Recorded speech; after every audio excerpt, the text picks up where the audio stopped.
En una entrevista recent al New York Times vas parlar de que la Junta de Bartomeu havia arruïnat el club en termes esportius, econòmics i que institucionalment el club havia perdut la imatge que tenia arreu d'Europa. Quins motius creus que han portat principalment a la situació actual del club? Bueno, al final són molts anys de decisions equivocades.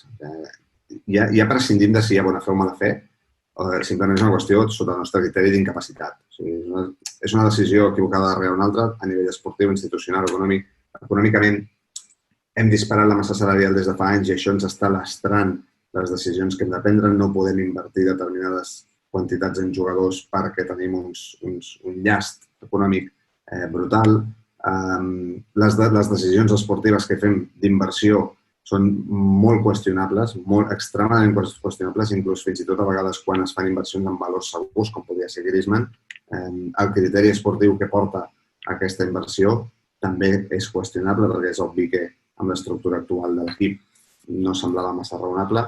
Sembla tot, la sensació que dona des de fora és que són una sèrie de decisions al tuntún, poc premeditades, poc estudiades, i això encaixa, desgraciadament, amb el que va dir Messi l'altre dia, amb la manca de projecte esportiu, amb la manca de disseny, d'arquitectura dins del primer equip i, per extensió, dins del club, i aquest és el principal problema i el principal focus de degradació, el fet de no tenir un rumb, de no tenir un nord i de no saber a on anem. Simplement anem disparant trets a l'aire i algú, home, de tant en tant toquem algun ocell, però en general pocs.